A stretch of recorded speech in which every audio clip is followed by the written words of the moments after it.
انہوں نے بہت سی چیزیں دی، فن دیا اور باقی سب، لیکن یہ صحیح وقت نہیں تھا۔ پھر رومیوں کا زمانہ آیا۔ پھر کیا ہوا؟ یونانی تہذیب کی بنیاد رکھی گئی، سڑکیں بنی، شاہراہیں بنی۔ مثال کے طور پر وہ محفوظ تھیں، سمندری سفر محفوظ تھا، ان کے پاس سے ابلاغ تھا جو مروجات تھا۔ اگر کوئی شخص یونانی بول سکتا تھا تو وہ بہت سی جگہوں پر سمجھا جاتا تھا۔ تو جب پولس رسول آیا تو یہ سب کچھ پہلے سے موجود تھا۔ وہ محفوظ طریقے سے سفر کر سکتا تھا، یونانی بول سکتا تھا اور ہر جگہ سنا اور سمجھا جاتا تھا، جس سے وہ پیکس کہتے تھے، پاکس رومنس، جو کہ روم کا امن تھا اور اس دور کی دنیا ہر طرف معروف تھی۔ یہ رومی تسلط کا دور تھا۔ جب یسوع مسیح پیدا ہوا، وہ کہتا ہے وقت کی بھرپوری میں، جب خدا نے دیکھا کہ اس کے مقصد اور کام کو پورا کرنے کا یہ صحیح وقت ہے، خداوند یسوع مسیح پیدا ہوا۔ ہم مشرق سے مجوسیوں کو آتے دیکھتے ہیں، ستارہ اور تمام واقعات رونما ہو رہے تھے۔ خدا کچھ بھی بے ترتیبی کے ساتھ نہیں کرتا، بالکل اسی طرح واضح طور پر اور بالکل احتیاط سے۔ اور جس طرح خدا نے اپنے بیٹے کی پیدائش کے متعلق واقعے کے بارے میں پہلے سے طے کیا تھا، اسی طرح خدا آپ کی زندگی میں وقت کا خیال رکھتا ہے اور وہ ان مقاصد میں دلچسپی لیتا ہے جو اس نے ہماری زندگی کے لیے مقرر کر رکھے ہیں۔ وہ جانتا ہے ہم نے کب تک جینا ہے، اس لیے وہ ہر روز ہماری زندگی میں اپنی حکمت کا کام کرتا ہے۔ تو خداوند یسوع مسیح کی زندگی اس وقت شروع نہیں ہوئی تھی، وہ ازل سے موجود تھا۔ وہ زندہ خدا کا بیٹا یسوع مسیح ہے۔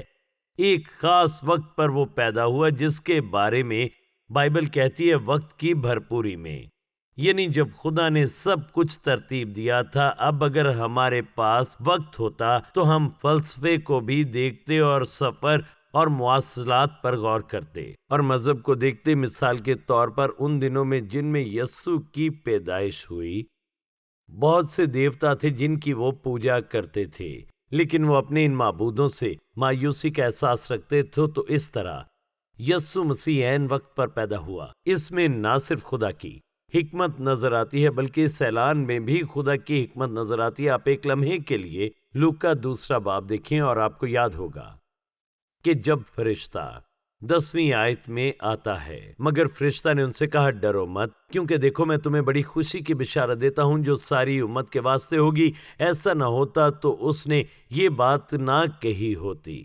اور اس طرح وہ یہ کہتا ہے کہ آج داؤد کے شہر میں تمہارے لیے ایک منجی پیدا ہوا ہے، یعنی مسیح خداوند، اور اس کا تمہارے لیے یہ نشان ہے کہ تم ایک بچے کو کپڑے میں لپٹا اور چرنی میں پڑا ہوا پاؤ گے۔ اور یکا یک اس فرشتے کے ساتھ آسمانی لشکر کی ایک گروہ خدا کی حمد کرتی اور یہ کہتی ہوئی ظاہر ہوئی کہ عالم بالا پر خدا کی تمجید ہو، اور زمین پر ان آدمیوں میں جن سے وہ راضی ہے صلح۔ جب فرشتے ان کے پاس سے آسمان پر چلے گئے تو ایسا ہوا کہ چرواہوں نے آپس میں کہا او بیت لحم کو چلیں۔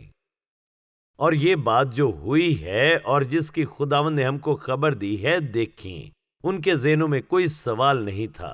یہ لوگ مسیحا کے آنے کی امید کر رہے تھے، یہ چیز جو خدا نے ہمیں بتائی ہے۔ پس انہوں نے جلدی سے جا کر مریم اور یوسف کو دیکھا اور اس بچے کو چرنی میں پڑا پایا، اور انہیں دیکھ کر وہ بات جو اس لڑکے کے حق میں ان سے کہی گئی تھی مشہور کی، اور سب سننے والوں نے ان باتوں پر جو چرواہوں نے ان سے کہیں تعجب کیا۔ انہوں نے وہی کیا جس کا ارادہ خدا رکھتا تھا۔ وہ چرواہے اپنے دوستوں اور خاندان کے درمیان میں بکھر گئے اور جو انہوں نے دیکھا تھا اس کی خبر دی۔ اور ابھی تک بہت سے لوگوں نے تعجب کیا کہ ہم اس کا یقین نہیں کرتے۔ وہ ان باتوں پر حیران ہوئے جو انہوں نے سنی تھی، اور یہ خبر پھیلنے لگی کہ ایک بچہ پیدا ہوا ہے، اور فرشتوں کے ذریعے اعلان کیا گیا ہے کہ وہ بچہ یسوع مسیح ہے، وہ مسیحا ہے جو خداوند ہے، دنیا کا نجات دہندہ۔ اور یہودی سمجھ گئے کہ اس کا آخر کیا مطلب ہے، اور اسی طرح اعلان ہی خدا کی حکمت تھی۔ اس نے ایک فرشتہ کو استعمال کیا، اس نے چرواہوں کو استعمال کیا، کیونکہ وہ جانتا تھا کہ وہ کیا کریں گے۔ انہوں نے غریبوں کے ساتھ اپنی پہچان بنائی اور اپنے نجات دہندہ کی پیدائش کے بارے میں بتایا۔ کوئی غلطی نہیں، یسوع مسیح کی پیدائش کی پوری کہانی میں کچھ ایسا نہیں جو ابھی ہوا ہے حکمت کے ساتھ ایک قادر مطلق خدا ہمگیر خدا کی طرف سے منصوبہ بندی کی گئی تھی جو ہماری زندگی کے لیے منصوبہ بندی کرتا ہے۔ اور یہ خدا کی حکمت کا کیا ہی شاندار اظہار ہے، لیکن جس طرح یسوع مسیح پیدا ہوا یہ بھی محض اس کی حکمت کا ایک عمل تھا۔ اور آپ کو یاد ہوگا کہ یسوع مسیح انسان کے طور پر پیدا ہوا، بلکہ بائبل کہتی ہے کہ وہ ایک کنواری سے پیدا ہوا۔ لوکا کے اس پہلے باب میں کیا ہوا آپ چاہیں تو سنیں کہ فرشتہ آخر مریم سے یہاں پر کیا کہتا ہے۔ لوکا پہلے باب میں دیکھیں کہ کیا ہوا، اور یاد رکھیں کہ فرشتہ مریم کے پاس آتا ہے۔ چھٹے مہینے میں جبرائیل فرشتہ خدا کی طرف سے گلیل کے ایک شہر میں جس کا نام ناصرت تھا ایک کنواری کے پاس بھیجا گیا جس کی منگنی داؤد کے گھرانے کے ایک مرد یوسف نام سے ہوئی تھی، اور اس کنواری کا نام مریم تھا۔ 32ویں آیت میں لکھا ہے وہ بزرگ ہوگا اور خدا تعالیٰ کا بیٹا کہلائے گا، اور خدا اس کے باپ دادا کا تخت اسے دے گا، اور وہ یعقوب کے گھرانے پر ابد تک بادشاہی کرے گا، اور اس کی بادشاہی کا آخر نہ ہوگا۔ مریم نے فرشتے سے کہا یہ کیوں کر ہوگا جبکہ میں مرد کو نہیں جانتی؟ اور فرشتے نے جواب میں اس سے کہا کہ روح القدس تجھ پر نازل ہوگا اور خدا تعالیٰ کی قدرت تجھ پر سایہ ڈالے گی، اور اس سبب سے وہ مولود مقدس خدا کا بیٹا کہلائے گا۔ خدا اپنی کامل حکمت میں جانتا تھا کہ اس کا بیٹا کسی آدمی سے پیدا نہ ہوگا۔ سب سے پہلے وہ اس وجہ سے بالکل بے گناہ اور کامل ہونا چاہیے تھا جس کے لیے خدا نے اسے بھیجا تھا۔ کنواری سے پیدا ہونے کی وجہ سے مجھے یقین ہے کہ اس دن بہت سے لوگوں نے اس بارے میں سنا ہوگا، شاید انہوں نے یقین نہ کیا ہو کہ یہ کیسے ممکن ہے۔ مجھے یاد ہے ایک موقع پر کلاس روم میں بیٹھے ہوئے ایک پروفیسر نے بائبل میں سے کنواری سے پیدائش کی بات کی اور کہا کیوں میں اس پر یقین نہیں کرتا۔ اس نے کہا یہ معجزہ ہوگا، اور میں کہنا چاہتا ہوں ہاں یہ ایک معجزہ ہے۔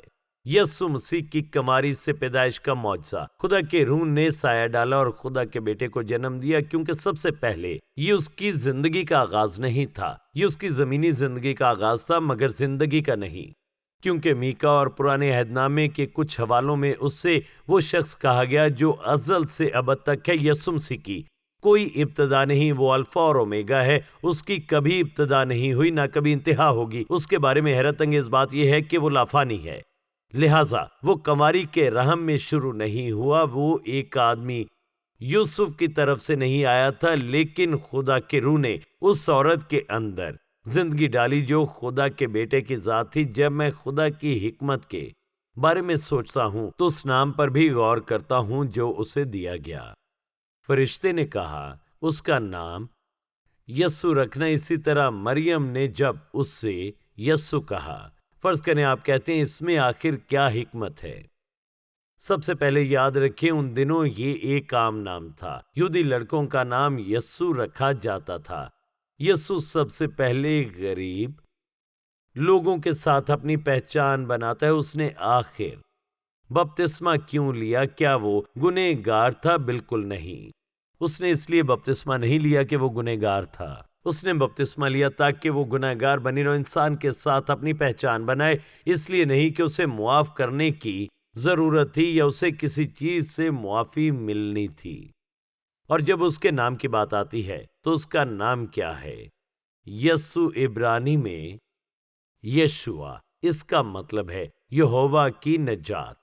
تو وہ یہوہ کی نجات ہے، یہوہ کا نجات دہندہ ہے، یہ اس نام کی علامت تھی، اور اس نام نے اسی مقصد کی نمائندگی کی اور اسی کو بیان کیا جس کے لیے وہ دراصل اس دنیا میں آیا تھا، انسان کو اس کے گناہوں سے نجات دلانے کے لیے۔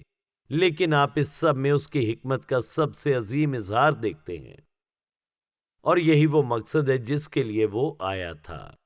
باپ نے بیٹے کو کیوں بھیجا؟ یسوع کیوں آیا؟ آپ اس کی پوری شروعات اس کے پاس ان چیزوں میں دیکھیں گے۔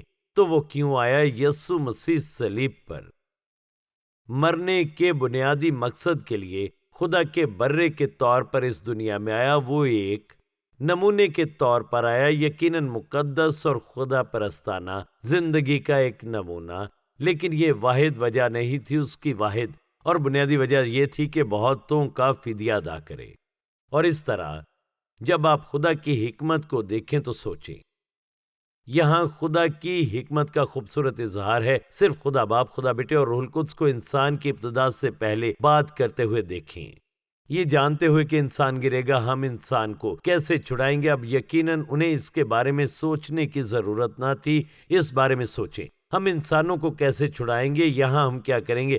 ہم انسان کو وہ دے سکتے ہیں اور انسان کو قواعد و ضوابط کا ایک سلسلہ دے سکتے ہیں جس کے تحت انہیں جینا ہوگا، اور اگر وہ ان اصول و ضوابط پر قائم رہتا ہے تو اس کے گناہ معاف کر دیے جائیں گے، اور ہم اسے خدا کے گھرانے میں قبول کریں گے، اور اس لیے وہ معاف کیا جائے گا اور خدا کا فرزند بن جائے گا۔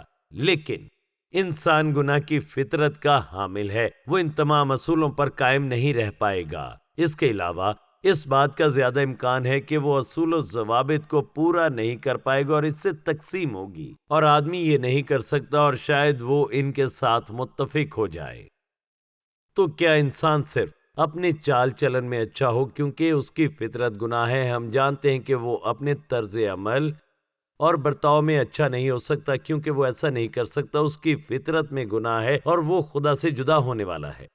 اور خدا نے زبردست اپنی حکمت میں یہ کیا، اسے یہ سوچنے کی ضرورت نہیں، لیکن اس نے دیکھیں کیا کیا، اس نے فیصلہ کیا کہ انسان کے لیے، اس کے گناہ کی معافی کے لیے ایک راستہ ہے، اور خدا کو اس سارے معاملے سے نمٹنا تھا۔ اب ایک منٹ رکیں، اگر خدا پاک اور کامل ہے اور انسان گنہگار ہے، اور ہم نے فیصلہ کیا ہے کہ جو جان گناہ کرتی ہے وہ مرے گی، اور انسان گناہ کرنے والا ہے اور مرنے والا ہے، پھر ہم آخر کیا کریں گے؟ ہم اسے کیسے سنبھالیں گے؟ صرف ایک راستہ تھا۔ خدا نے اپنی حکمت میں ہر ایک مطالبے کو پورا کرنے کا انتخاب کیا، یعنی وہ جانتا تھا کہ انسان اپنے طرز عمل میں کبھی بھی اس پر پورا نہیں اتر سکتا، وہ قواعد و ضوابط کو برقرار نہیں رکھ سکتا۔ خدا کے سامنے اپنے آپ کو قابل قبول بنانے کے لیے کسی قسم کا عمل یا کسی قسم کی خود دردی، ایسا کوئی طریقہ نہیں تھا کہ انسان کبھی بھی خدا کے سامنے قابل قبول ہو، اور انسان اب بھی نہیں کر سکتا، وہ شروع سے نہیں کر سکتا تھا۔ اور اس لیے خدا نے جو فیصلہ کیا وہ یہ ہے، اب کیسے؟ اب بھی خدا بیٹا، خدا باپ، خدا روح القدس اپنی کامل تقدیس میں قائم رہے، اور ساتھ ہی اس شخص کو بھی معاف کریں جو اپنی مدد نہیں کر سکتا۔ صرف ایک راستہ تھا، اور خدا نے اپنی حکمت میں ایسا کرنے کا انتخاب کیا۔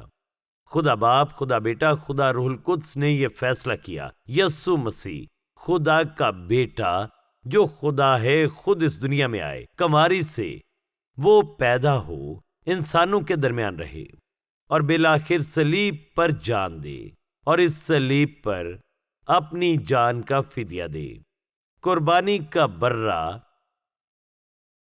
ایک سرائے میں پیدا ہوا، روٹی کے گھر میں۔ وہ پیدا ہوا کیونکہ وہ زندگی کی روٹی ہوگا۔ وہ اپنی جان ایک متبادل کے طور پر دے گا، تمام بنی نوع انسان کے لیے قربانی کے طور پر اپنی جان دے گا، اور واحد شخص جو ممکنہ طور پر ایسا کر سکتا ہے وہ خدا ہے۔ تمام انسانوں کا گناہ خود خدا کے سوا اور کون اٹھا سکتا ہے؟ زمین پر ہر انسان گناہگار ہے، تو وہ اپنے گناہ کے لیے اپنی جان نہیں دے سکتا۔ تو خدا نے کامل حکمت میں دنیا میں آنے کا انتخاب کیا، ایک کنواری سے پیدا ہوا، اپنی زندگی یہاں پر گزاری، صلیب پر گیا، رومیوں کے ذریعے مصلوب ہوا، لیکن خود خدا کی طرف سے پہلے سے طے شدہ تھا کہ وہ ایک متبادل قربانی کے طور پر اپنی جان دے تاکہ انسان کو گناہ سے معافی مل سکے۔ اور جب کوئی شخص عالمی سطح پر چاہے کوئی بھی ہو جو قبول کرے کہ وہ خدا کا بیٹا ہے اور اس کی موت اس کا کفارہ ہے، یعنی اس نے ہر چیز کی قیمت ادا کی ہے، تو یہ ایک متبادل ہے، اس نے ہماری جگہ لی۔ جس لمحے کوئی شخص اسے نجات دہندہ قبول کرتا ہے، اس لمحے اس کے گناہ معاف ہو جائیں گے، ان کے نام برے کی کتاب حیات میں لکھے جائیں گے، ان پر خدا کے فرزند ہونے کی مہر کی جائے گی، اور جب تک وہ اس زمین پر زندہ رہیں گے ہمیشہ کے لیے محفوظ رہیں گے۔ خدا کی حکمت میں اس نے کہا کہ صرف ایک ہی راستہ ہے، ایک ہی شخص ہے، ایک ہی صلیب ہے، ایک ہی موت ہے، ایک ہی متبادل بنی نوع انسان کے